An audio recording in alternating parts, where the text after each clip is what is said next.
Whoa. I'm running short of words right now, but I cannot afford this because I have to speak. Thank you so much for all the love, for all the warmth. Thank you for accepting me. Thank you very much.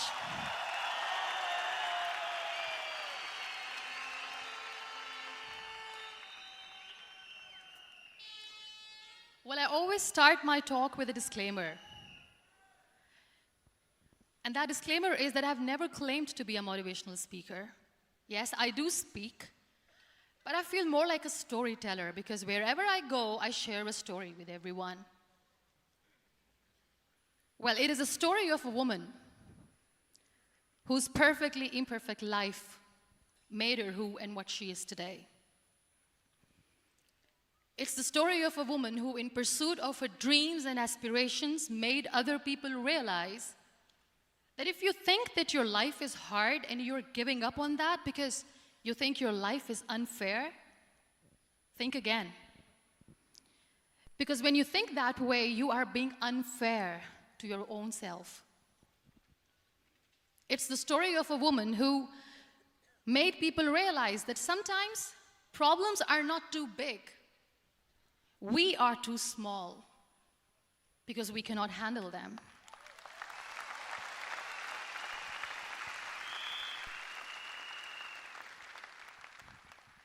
It is the story of a woman who with time realized that real happiness doesn't lie in success, money, fame. It lies within. Real happiness lies in gratitude. So I am here, and I'm going to share the story of that woman. That is my story. The story of gratitude.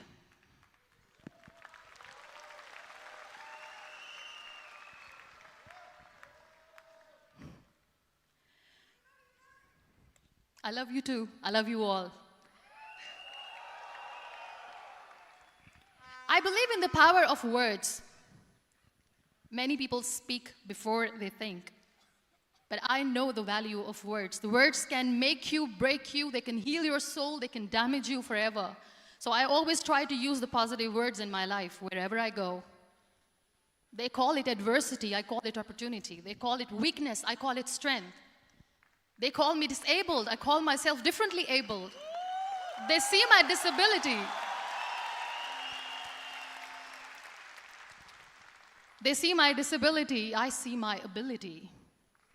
There are some incidents that happen in your life, and those incidents are so strong that they change your DNA.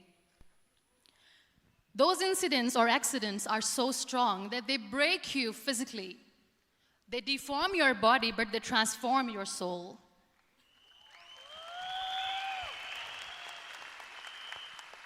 Those incidents break you, deform you, but they mold you into the best version of you.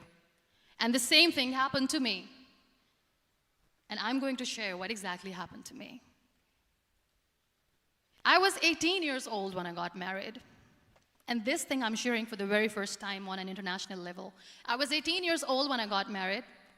I belonged to a very conservative family, a Baloch family, where good daughters never say no to their parents. My father wanted me to get married, and all I said was, if that makes you happy, I'll say yes. And of course, it was never a happy marriage. Just about after 2 years of getting married, about 9 years ago, I met a car accident. Somehow my husband fell asleep and the car fell in the ditch. He managed to jump out, saved himself. I'm happy for him. But I stayed inside the car and I sustained a lot of injuries. The list is a bit long. Don't get scared. I'm perfectly fine now. Radius ulna of my right arm were fractured. The wrist was fractured. Shoulder bone and collarbone were fractured. My whole rib cage got fractured. And because of the rib cage injury, lungs and liver were badly injured. I couldn't breathe. I lost urinary bowel control. That's why I have to wear the bag wherever I go. But that injury that changed me and my life completely as a person and my perception towards living my life was the spine injury. 3 vertebrae of my backbone were completely crushed, and I got paralyzed for the rest of my life.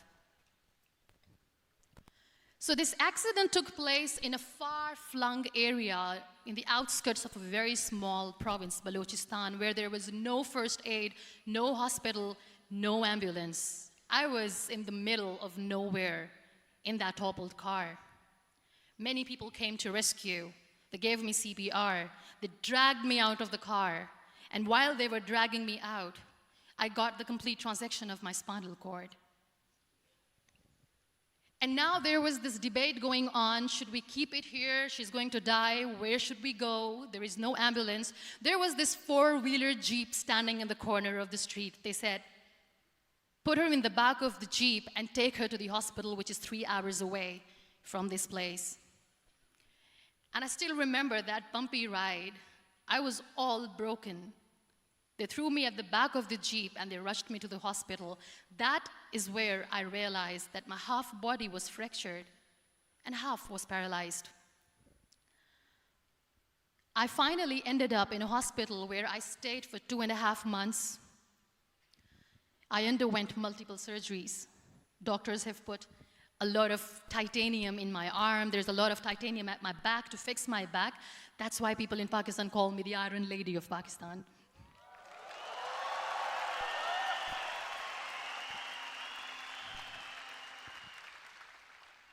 Sometimes I wonder how easy it is for me to describe all this all over again. And somebody has rightly said that when you share your story and it doesn't make you cry, that means you have healed.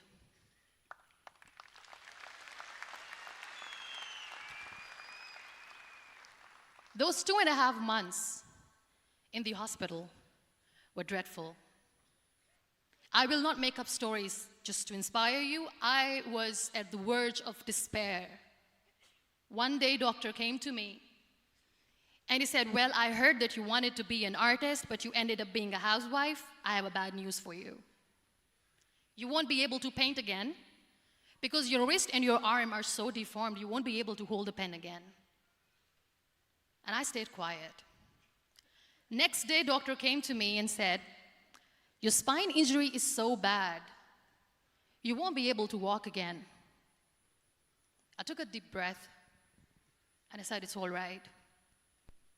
The very next day, doctor came to me and said, because of your spine injury and the fixation that you have in your back, you won't be able to give birth to a child again.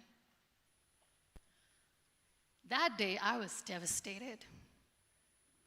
I still remember, I asked my mother, why me?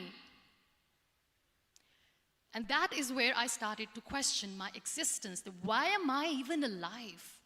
What's the point of living? I cannot walk, I cannot paint, fine. I cannot be a mother. And we have this thing in our heads, being women, that we are incomplete without having children. I am going to be an incomplete woman for the rest of my life. What's the point? People are scared. They think I will get divorced. What is going to happen to me? Why me? Why am I alive? We all try to chase this tunnel. We all do this because we see light in the end of the tunnel, which keeps us going. My dear friends, in my situation, there was a tunnel that I had to roll on, but there was no light. And that is where I realized that the words have the power to heal the soul. My mother said to me, this too shall pass. God has a greater plan for you. I don't know what it is, but He surely has.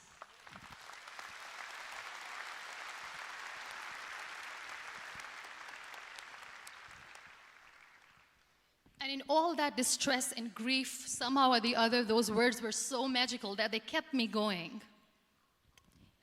I was trying to put that smile on my face all the time, was hiding.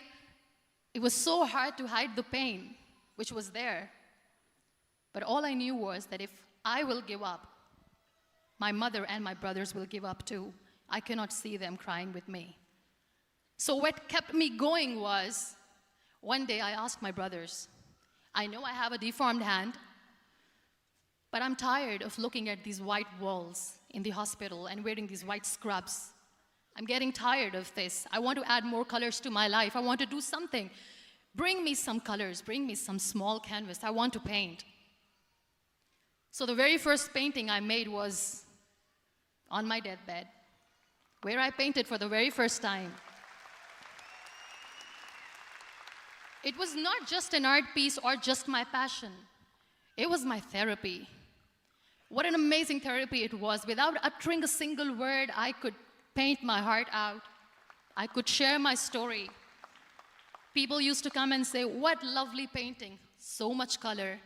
Nobody could see the grief in it. Only I could.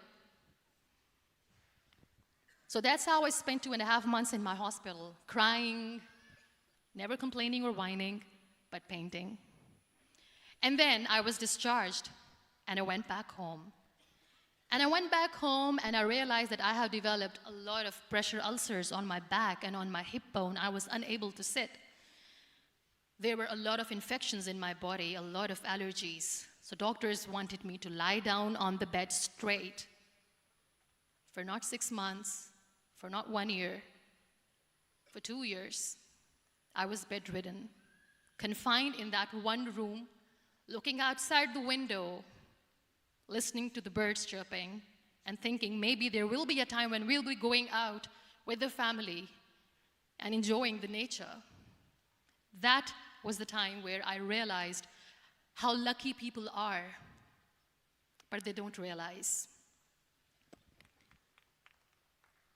That is the time where I realized that the day I'm going to sit, I'm going to share this pain with everyone to make them realize how blessed they are, and they don't even consider them lucky. There are always turning points in your life. There was a rebirth day that I celebrated.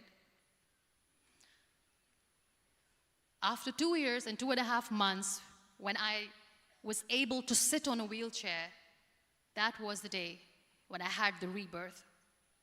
I was a completely different person. I still remember the day I sat on the wheelchair for the first time, knowing that I'm never going to leave this, knowing that I won't be able to walk for the rest of my life.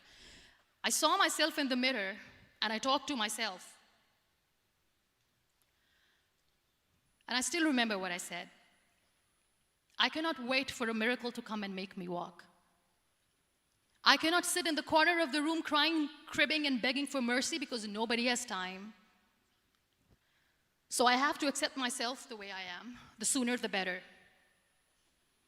So I applied the lip color for the first time.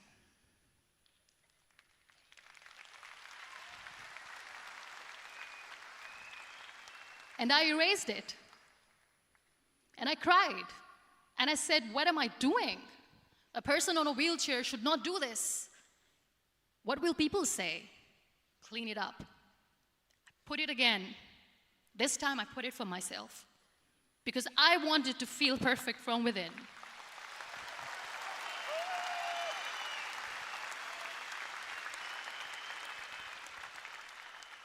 And that day I decided that I'm going to live life for myself. I am not going to be that perfect person for someone. I am just going to take this moment and I will make it perfect for myself. And you know how it all began? That day I decided that I'm going to fight my fears. We all have fears. Fear of unknown, fear of known, fear of losing people, fear of losing help, money. We want to excel in career, we want to become famous, we want to get money. We are scared all the time. So I wrote down one by one all those fears, and I decided that I'm going to overcome these fears one at a time. You know what was my biggest fear? Divorce. I couldn't stand this word. I was trying to cling on to this person who didn't want me anymore, but I said, no, I have to make it work. But the day I decided that this is nothing but my fear, I liberated myself by setting him free. And I made myself emotionally so strong that the day I got the news that he's getting married, I sent him a text that I'm so happy for you and I wish you all the best. And he knows that I pray for him today.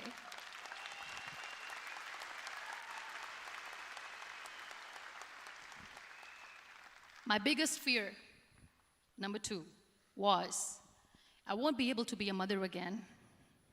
And that was quite devastating for me. But then I realized there are so many children in the world, all they want is acceptance. So there is no point of crying, just go and adopt one. And that's what I did.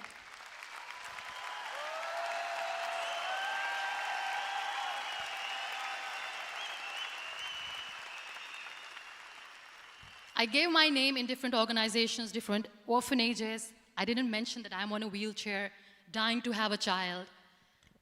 So I just told them that this is Muniba Mazari and she wants to adopt a boy or girl, whatsoever, but I want to adopt a kid. And I waited patiently. 2 years later, I got this call from a very small city in Pakistan. I got a call and they said, "Are you Muniba Mazari? There is a baby boy and would you like to adopt?"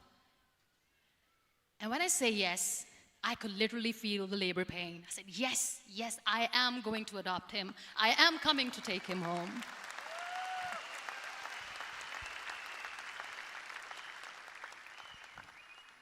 And when I reached there, the man was sitting and he was looking at me from head to toe. And in back of my head, I kept thinking that, oh my God, he is going to say she's on the wheelchair, she doesn't deserve it. How is she going to take care of him? And I looked at him and I said, do not judge me because I'm on the wheelchair. But you know what he said?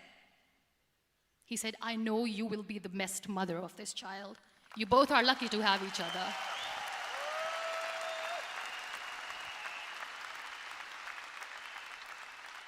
And that day, I was 2 days old, and today he's 6.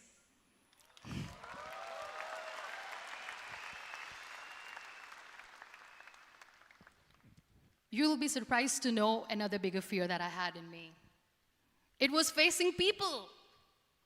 I used to hide myself from people. When I was on bed for 2 years, I used to keep the door closed. I used to pretend that I'm not going to meet anyone, tell them that I'm sleeping. You know why? Because I couldn't stand that sympathy that they had for me. They used to treat me like a patient. When I used to smile, they used to look at me and say that, you're smiling, are you okay? I was tired of this question being asked, are you sick? Well, a lady yesterday at the airport asked me, are you sick? And I said, well, besides the spinal cord injury, I'm fine, I guess.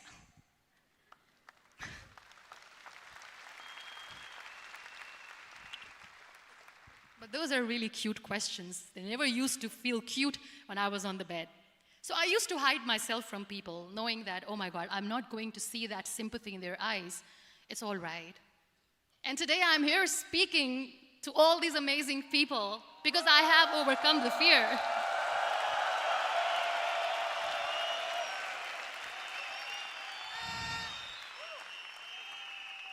You know, when you end up being on the wheelchair, what's the most painful thing? That's another fear that people on the wheelchair or the people who are differently abled have in their hearts, but they never share. I'll share that with you. The lack of acceptance. People think that they will not be accepted by the people because we, in the world of perfect people, are imperfects. So I decided that instead of starting an NGO for disability awareness, which I know will not help anyone, I started to appear more in public. I started to paint. I always wanted to. I have done a lot of exhibitions. I'm Pakistan's first wheelchair-bound artist. I have done a lot of modeling campaigns, different campaigns for brands like Tony and Guy.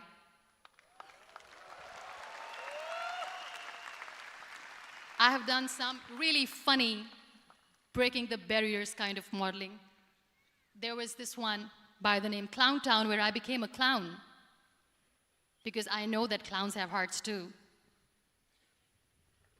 And then I also decided that if I really want to make the difference, I am not going to let people use me for their polio campaigns where they will make you a victim and an emblem of misery and mercy and will say that, you know what, give polio drops to your children or they'll become like this girl.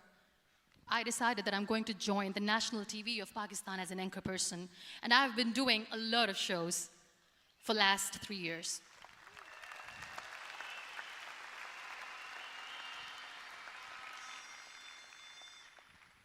So when you accept yourself the way you are, the world recognizes you. It all starts from within. Thank you. I became the National Goodwill Ambassador for UN Women Pakistan, and now I speak for the rights of women, children. We talk about inclusion, diversity, gender equality, which is a must. I was featured in BBC 100 Women for 2015. I'm one of the Forbes 30 under 30 for 2016. And it all didn't happen alone. You all are thriving in your careers. You have bigger dreams and aspirations in life. Always remember one thing. On the road to success, there is always we, not me. Do not think that you alone can achieve things. No. There is always another person who is standing behind you, maybe not coming on the forefront, but behind you, praying for you and supporting you. Never lose that person. Never.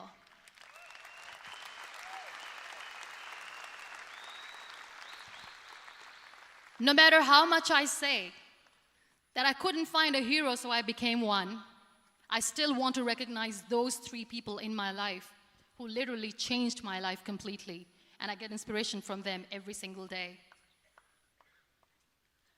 Waleed Khan. Many people know about the terrorist attacks in Pakistan. We have lost many people. And I'm sharing this with a very heavy heart because we actually have lost a lot of people in this huge turmoil of terrorism. These people are barbarians. They do not see people.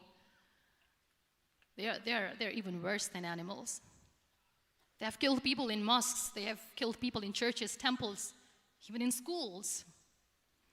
There was this terrorist attack in Army Public School, Peshawar, where these terrorists entered in an examination hall and they killed our children. And in that attack, that day, this beautiful boy, Waleed Khan, who was my hero, my real life hero, was the proctor who was taking care of the students, was keeping an eye on the students. Those barbarians shot him 3 times in the face, 5 times on his body, and he fell down. I was asked to give a talk in the school after a week of that terrorist attack. With a very heavy heart, I went there and I spoke. We sang a few national songs. I thought that maybe I've done my part, but deep inside, it was killing me. I could see children injured. I could see children sitting on the wheelchairs, looking at me, wondering, what next? What was our fault? Just because we were here to give examination, we have been shot. So many people, so many children lost their friends. Their classrooms were empty. The next day they went to the classroom. So this kid, Waleed Khan, I was asked that he is in a hospital right now, and you have to go and see him and motivate him and tell him that it's going to be okay. And when I saw Waleed Khan coming on the wheelchair for the first time in front of me, face was all deformed. His leg was fractured, his arm was fractured. He couldn't talk, he lost his teeth. He cannot sneeze, he cannot smell. He cannot eat. And I kept thinking, what should I say? That everything is going to be all right? No, nothing is all right. And while I was juggling with the words, what to say, what not to say, this beautiful child, Waleed Khan, came to me and he said, "Are you Muniba Mazari?" I said, "Yes." He said, "Baji, let's take a selfie."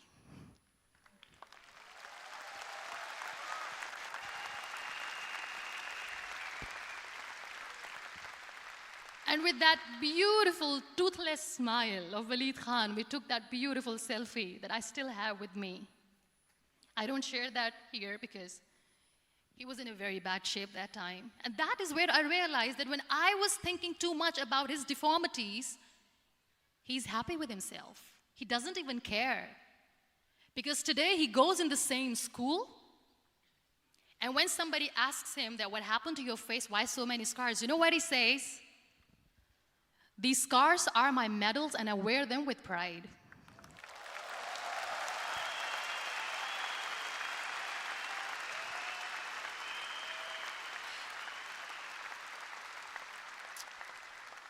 And how beautifully he says the terrorists wanted me not to study. I am going to study. I will become a doctor one day. And this is my way of taking revenge from those terrorists. Another real-life hero, of course, my son. His name is Nile, N-I-L-E, River Nile. I learned so much from this kid. The first and foremost thing is patience. How to be patient when you know that your mother cannot walk, when you know that your mother is different from the other women, when you know that your mother cannot go out and play with you, how to stay calm. He loves football. And when we got the very first football, he was 4 years old.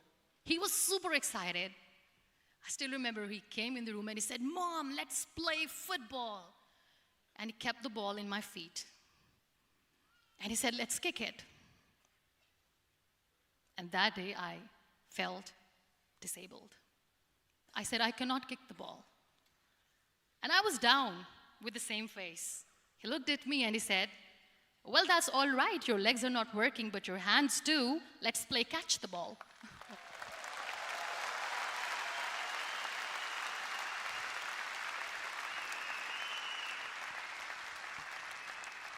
You know what? That day he made me realize that when you think your glass is half empty, come on, your glass is half full. It's all in here and here.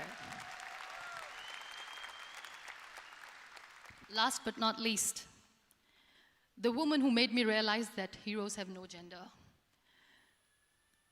The woman who believed in me even when I was completely at the verge of despair, where everybody left, she was there. And every time I looked at her, without saying anything, she used to look at me and said, "This too shall pass. God has a bigger plan. And one day you will say that, oh my God, that is why God has chosen me." She never cried in front of me. She has always said that there will be haters, there will be naysayers, there will be disbelievers, and then there will be you proving them wrong. My mother.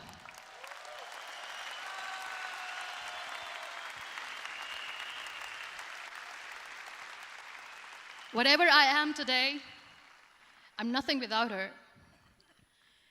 I'm nothing without her. Thank you, Mama. I wish you were here. Thank you for making me who I am today.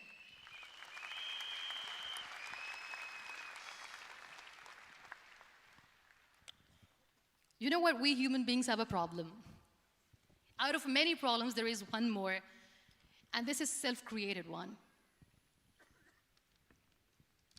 We always expect ease from life. We have this amazing fantasy about life. This is how things should work. This is my plan. It should go as per my plan. If that doesn't happen, we give up. So my dear friends, let me tell you one thing. I never wanted to be on the wheelchair. Never thought of being on the wheelchair. I was always aspiring to do bigger things, but had no idea that for that I have to pay the price to be where I am today.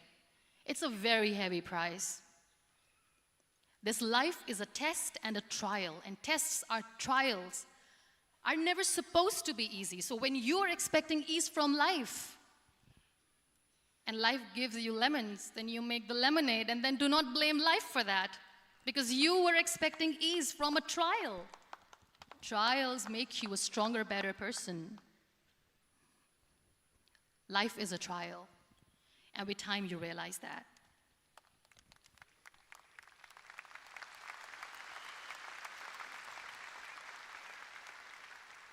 It is okay to be scared. It is okay to cry. Everything is okay, but giving up should not be an option. They always say that failure is not an option. Failure should be an option, because when you fail, you get up, and then you fail, and then you get up, and that keeps you going. That's how humans are strong.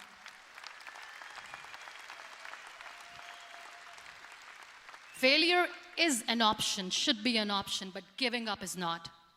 Never. We have this thing in minds. We call it perfection.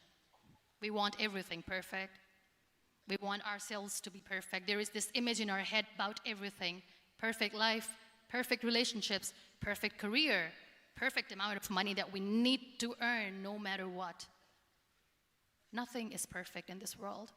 We all are perfectly imperfect, and that is perfectly all right. That's all right. We were sent here not to become the perfect people. Those people who tell you how to look perfect, even those people are imperfect. Trying to fight this fear of looking imperfect. I used to be perfect. I still remember. I got this compliment years ago when I used to walk. Oh my God, look at you. You're fair, you're tall, you're perfect. Look at me now. You're still perfect. Only the perfect eyes can see that.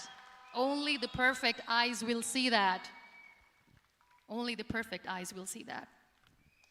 So yes, in all those imperfections, you have to listen to your heart. You don't have to look good for people. You don't have to be perfect just because other people want you to be perfect. If your soul is perfect from within, that's all right. This is all what you want. This is all what you need to be. Our society has made very weird kind of norms to look perfect and great. For men, it's different. For women, it's different. We think too much about what people say. We listen to ourselves too little. You know what makes you perfect? When you make someone smile. You know what makes you perfect? When you try to do something good for the people around you. You know what makes you perfect? When you feel someone's pain. And how beautiful pain is that it connects you with people. No other medium can connect you with others but pain. That's why I always say that I'm in pain, and that's a blessing in disguise for me. Today, just because I'm in pain and I'm on the wheelchair, I work for children. Being the head of CSR for a company, we conduct medical camps in far-flung areas of Pakistan where so many kids die because they don't have medical facilities. And I personally believe just because they cannot afford to live doesn't mean we'll let them die. So we give them money, we give them medical treatment, we try to heal their wounds, physical and emotional. And I also work for the beautiful people, we call them third gender, the transgender community of Pakistan. You know what connects me with them? All my imperfections. When I go and I hug them, they never judge me. And this very good friend of mine, her name is Bijli. Bijli means electricity. She calls herself electricity. And I said, are you electricity? She says, no, I'm lightning. I'm as strong as lightning. Because we have very bad power outage, so she doesn't want me to call her electricity. So she says, I am very strong. I'm thunder, I'm lightning. She came to me, and the first time I hugged her, she said, you are just like me. And I said, yes, I am like you. Because to people, we are so imperfect. So how beautiful these imperfections are, that because of these imperfections, you can connect with people. Then why are we all running after being perfect? What's the point?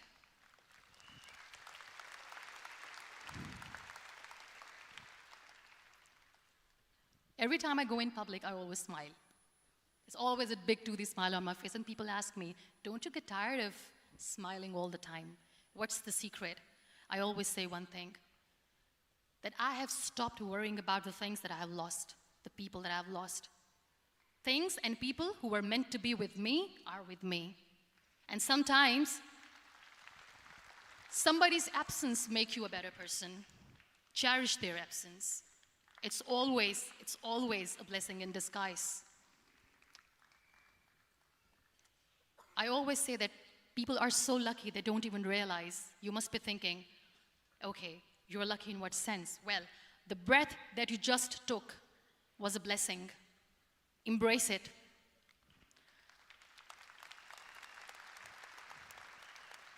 There are so many people in the world who are dreaming to live a life that you are living right now. You have no idea. Embrace each and every breath that you are taking. Celebrate your life. Live it. Don't die before your death. We all die.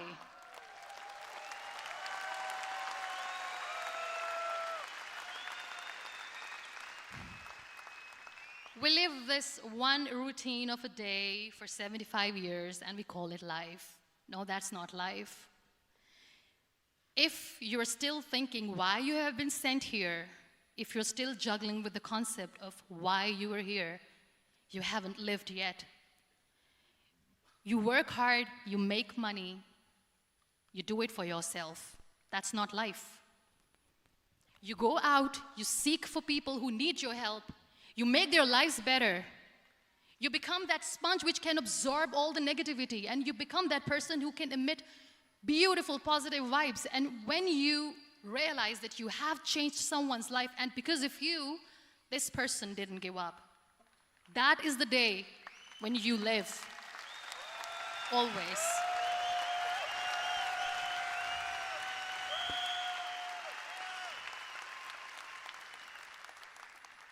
We were talking about gratitude, why I smile all the time. I cry all night when nobody sees me, because I'm a human and I have to keep the balance. And I smile all day because I know that if I will smile, I can make people smile. That keeps me going.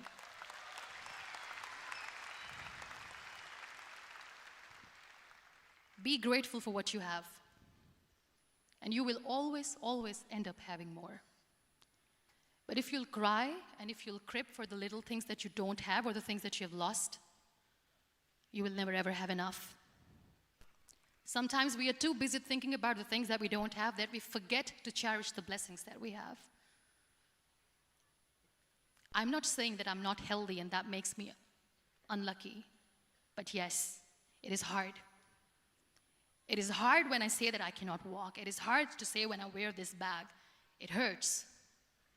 But I have to keep going, because never giving up is the way to live, always.